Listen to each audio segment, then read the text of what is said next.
Our next speaker is a prominent British journalist, a former editor at economics editor at Channel 4 News, and a visiting professor of the University of Wolverhampton, Paul Mason.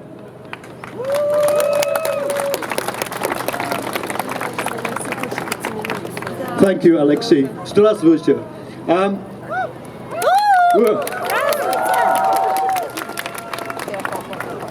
I want to say something first about what's happening yesterday, today and tomorrow in commemoration of the Second World War, what is known in Russia as the Great Patriotic War.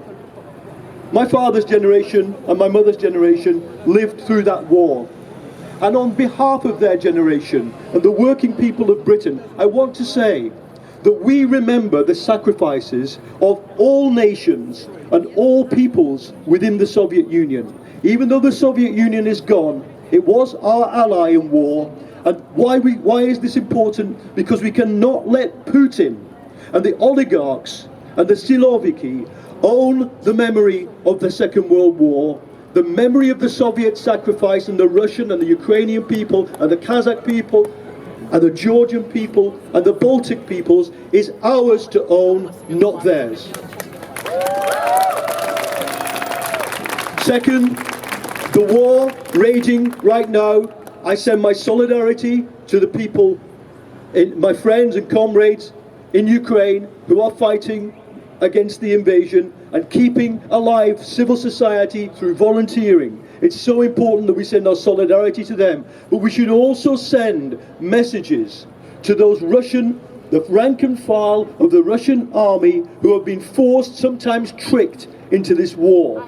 We know, I am from the left in Britain, we know how unjust wars end. Many of them end in the revolutionary overthrow of the people who started them. And we should be careful never to dehumanize any of the people who are currently, or the rank and file of the Russian army. We do not dehumanize them. They will be our allies in the overthrow of Putin. What's going on right now in Russia, I want to send my solidarity to all of those being silenced and repressed. Russia is silencing its greatest poets. It is shackling its greatest journalists. It is bankrupting its greatest entrepreneurs. And it is going to starve its working class and peasantry all over again. For what? The ideal, the fantasy in the mind of one guy in the Kremlin. But let's remember what they are so terrified of.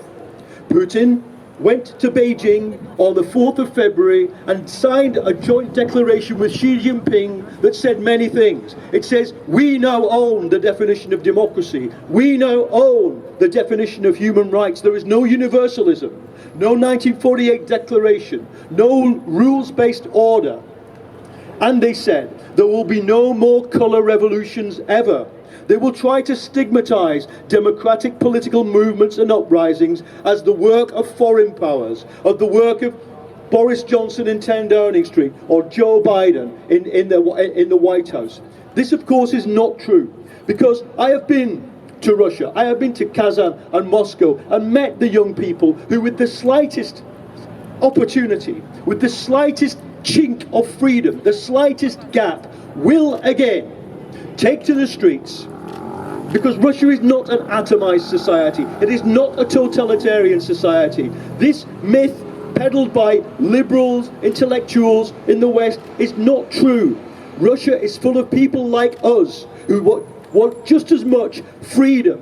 Freedom to dance, freedom to sing, freedom to write poetry, freedom to be Pussy Riot and dance on the top of the cathedral. And we together, by stretching our hands between Ukrainian people, British people and the Russian people, can make that day come.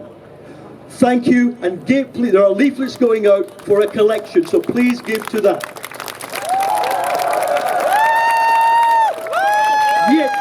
Yet, boy,